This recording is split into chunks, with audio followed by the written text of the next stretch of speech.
कहना गलत नहीं होगा कि एक तरीके से देखा जाए तो युद्ध विराम हो गया है और सियासत शुरू हो गई है। ये इसलिए हम कह रहे हैं क्योंकि सीज फायर का ऐलान अमेरिकी राष्ट्रपति डोनाल्ड ट्रंप के द्वारा सोशल मीडिया प्लेटफॉर्म एक्स पर पोस्ट करके किया गया।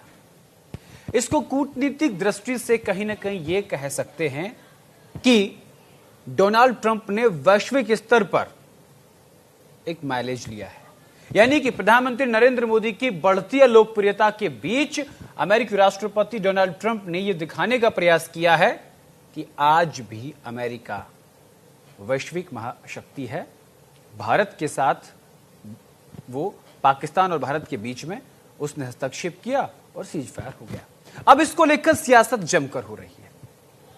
इसी को लेकर के हम बातचीत करेंगे और बातचीत में मेरे साथ एक बड़ा गेस्ट पैनल है। मेरे साथ कांग्रेस से तेज तर्रार प्रवक्ता अंश वत्स जुड़ गए हैं। सर, आपका बहुत बहुत स्वागत है। भारतीय जनता पार्टी से आलोक वत्स जी मेरे साथ जुड़े हुए हैं, आपका भी बहुत बहुत स्वागत है। और मेरे साथ स्टूडियो में डिफेंस एक्सपर्ट के तौर पर डॉक्टर डी के गुप्ता जी जुड़े हुए हैं, आपका भी बहुत बहुत स्वागत है। सबसे पहले मैं बीजेपी के पास आऊंगा और सवाल सीधा आलोक वत्स जी आपसे, नेता भारतीय जनता पार्टी। आलोक जी, क्या भारत सरकार को यह बात मालूम थी कि सीज फायर का ऐलान सीज फायर हो गया है, या फिर जब डोनाल्ड ट्रंप ने ट्वीट कर दिया उसके बाद भारत सरकार को पता चली? और अगर पहले से पता थी तो फिर भारत सरकार ने इसका ऐलान क्यों नहीं किया? देखिए, बिल्कुल दोनों पक्षों में बात होकर, बल्कि तीनों पक्षों में बात होकर इसकी सहमति बनी और उसमें भारत ने, प्रधानमंत्री नरेंद्र मोदी ने स्पष्ट संकेत दिया कि हमारी एक ही शर्त है कि अगर कभी फिर दोबारा से यहाँ आतंकवादी गतिविधियां हुई तो जंग फिर से शुरू हो जाएगा, विदाउट कोई नोटिस दिए हुए। और इस शर्त को पाकिस्तान ने माना है। उसके बाद प्रेसिडेंट ट्रंप ने इसकी घोषणा की है और ये यहाँ लोग इस बात को उलझाने की कोशिश में है कि ट्रंप ने कह दिया, मोदी जी को पहले कहना चाहिए, पाकिस्तान को कहना चाहिए। अरे, जो हमारा मूल कारण था वो हमने स्पष्ट कर दिया कि ठीक है, हम समझौते के लिए तैयार हैं, हम सीज फायर कर रहे हैं, लेकिन अगर किसी तरीके की गतिविधि दोबारा से हुई तो वार हो जाएगा। भारतीय जनता पार्टी सर आलोक जी, आप जो कह रहे हैं वो बात ठीक है, लेकिन देश में आवाज उठ रही है। एआईएमआईएम प्रमुख असदुद्दीन ओवैसी कह रहे हैं कि भाई, भारत और पाकिस्तान के बीच का मसला था, भले ही अमेरिका की मध्यस्थता रही, लेकिन इसका ऐलान पीएम मोदी करते तो ज्यादा बेहतर रहता।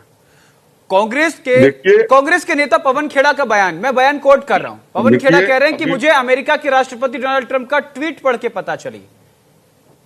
इतना सेंसिटिव मुद्दा, आप समझिए आलोक जी, कांग्रेस इस बात को मुद्दा बना रही है क्योंकि आपके साथ पूरा विपक्ष, पूरा देश था। पूरे देश को प्रधानमंत्री नरेंद्र मोदी से उम्मीद थी कि वो कुछ बड़ा करेंगे। एक मिनट, मेरी पूरी बात हो जाने दीजिए आलोक जी। उसके बाद पवन खेड़ा कह रहे हैं कि मुझे तो पता चला डोनाल्ड ट्रंप के ट्वीट से। ठीक है, देखिए, मुद्दा विहीन लोगों को हर चीज में मुद्दा दिखाई देता है। आज कांग्रेस की क्या स्थिति है ये आपसे छिपा हुआ नहीं जी, लेकिन आप समझते हैं कि पूरा देश एकजुट खड़ा था, मुसलमान भाई भी खड़े थे। अगर कोई उस समय हिंदुस्तान का विरोध करता तो उसकी क्या दुर्दशा हो जाती, ये भी आपको पता होना चाहिए जी। जब भारत के ऊपर किसी तरीके का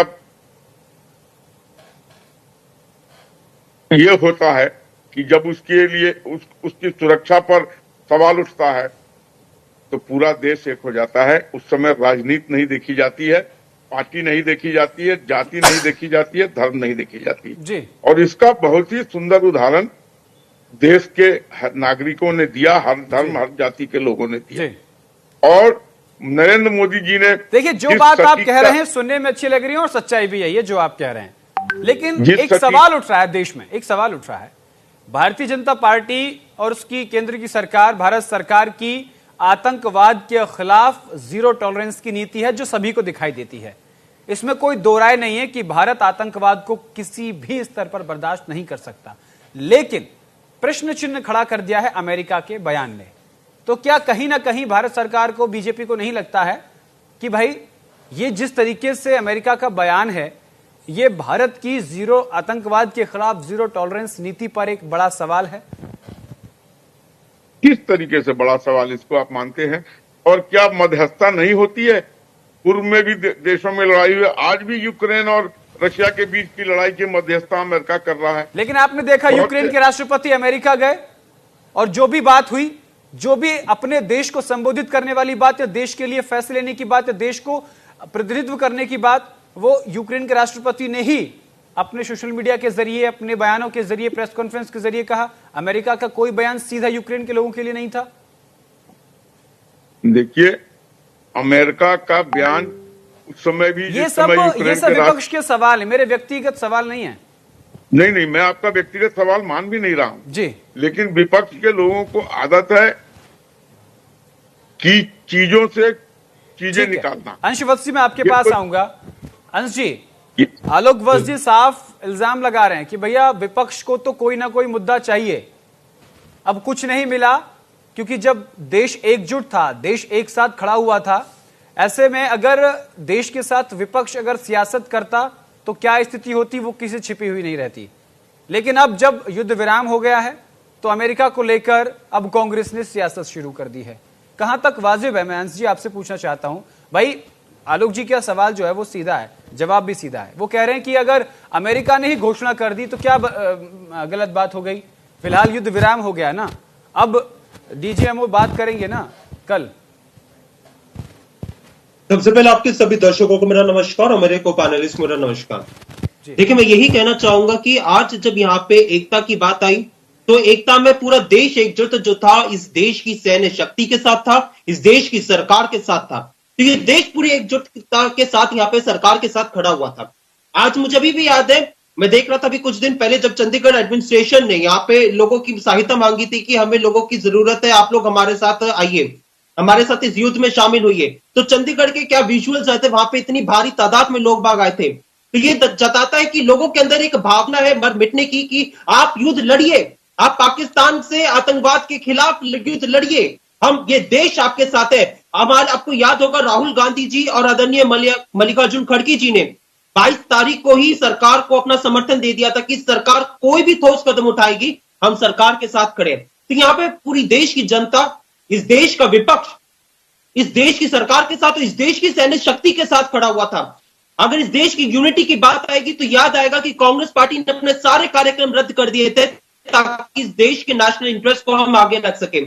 कांग्रेस पार्टी ने जय हिंद यात्रा निकाली थी पूरे देश भर में ताकि हम इस देश की सैन्य शक्ति को यह विश्वास दिला सके कि यह देश उनके साथ है। अगर इस देश में यूनिटी की बात आएगी तो हमारे सीडब्ल्यूसी ने अपने तमाम रेजोल्यूशन पास कर दिए जब ये अटैक हुआ था 22 तारीख के बाद। और सभी रेजोल्यूशन में हमने देश की सरकार को मैं आपकी हर बात से इत्तेफाक रखता हूं, देश भी इत्तेफाक रखता है।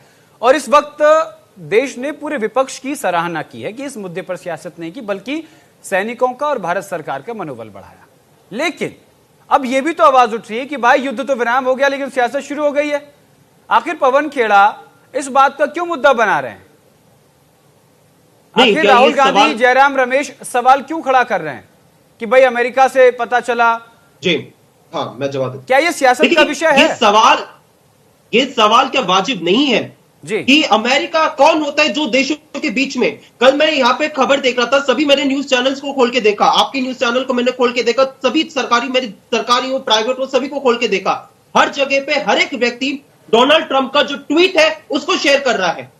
अरे इस देश की भी एक अपनी एक इमेज है, इस देश की भी अपनी एक हैसियत है।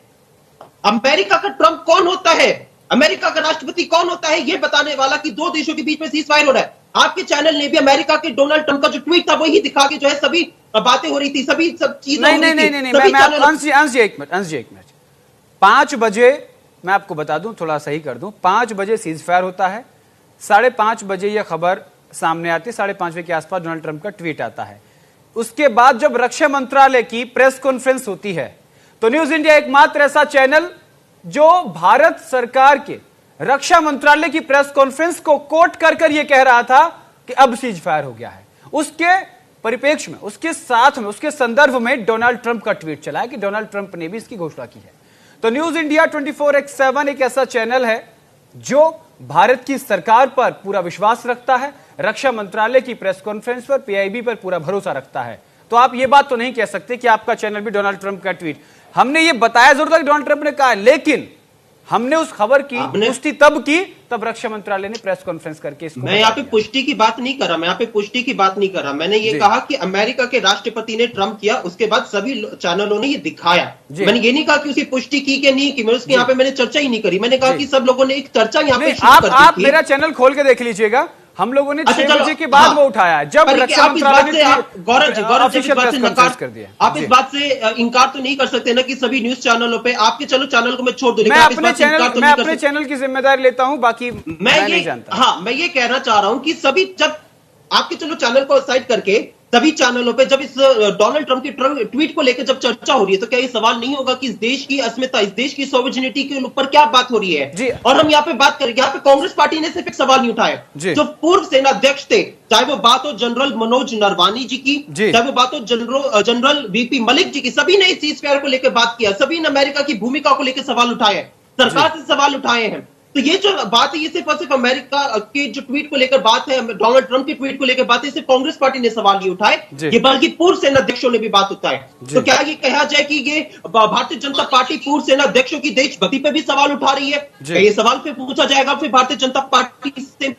और हम यहाँ पे क्या मांग कर रहे हैं? हम यहाँ पे ये मांग कर रहे हैं कि पिछले 24 घंटों में और उससे पहले पहलगाम हमले के बाद से जो तमाम जो राजनीतिक गतिविधियां रही हैं, उन राजनीतिक गतिविधियों पर चर्चा के लिए भारतीय जनता पार्टी की जो सरकार है, मोदी सरकार है, उसको एक स्पेशल सेशन बुलाना चाहिए। आपकी दलील अंश जी, मैंने आपकी बात सुन ली, अब हम आलोक जी मैं आपके पास आऊंगा। हमारे साथ स्टूडियो में डिफेंस एक्सपर्ट भी बैठे हैं, हम उनसे पूछ लेते हैं, एक टिप्पणी उनकी ले लेते हैं, उनसे पूछ लेते हैं। DK Gupta ji, Donald Trump का ट्वीट करना कहीं ना कहीं भारत की संप्रभुता पर एक सवाल खड़ा करता है, या फिर कहीं ना कहीं डोनाल्ड ट्रंप ये दिखाने का प्रयास कर रहे हैं कि अमेरिका आज भी वैश्विक महाशक्ति है और उन्हीं की वजह से 2 देशों के युद्ध विराम हुआ है और वो अपने आप को मोदी जी से बड़ा नेता पूरे विश्व के स्तर पर दिखाने का प्रयास कर रहे हैं, क्योंकि प्रधानमंत्री नरेंद्र मोदी की जो लोकप्रियता है वो छिपी हुई नहीं है किसी भी देश से, किसी भी लोग से। देखिए, सबसे पहले तो मैं आपके दर्शकों को और पूरे भारत को बधाई देना चाहता हूं कि भारत ने जो ऑपरेशन सिंदूर, मैं इसको ऑपरेशन नहीं मानता, इसको एक कॉन्सेप्ट मानता हूं जी। ऑपरेशन सिंदूर इस कॉन्सेप्ट है जो भारत ने लाइन, रेड लाइन खींच दी है और इसके मार्फत जो हमने एक माइलेज ली है, उस पर सबको बधाई हो, पहली बात। दूसरी बात है, देखिए अभी घटनाक्रम 2-4 महीने के अंदर देखिए। ठीक है, मैं वापस आऊंगा। डीके जी, आप एक टेक्निकल थोड़ा सा प्रॉब्लम है, अभी वापस मैं आपको जी। आलोक जी, आप अपनी बात रखिए।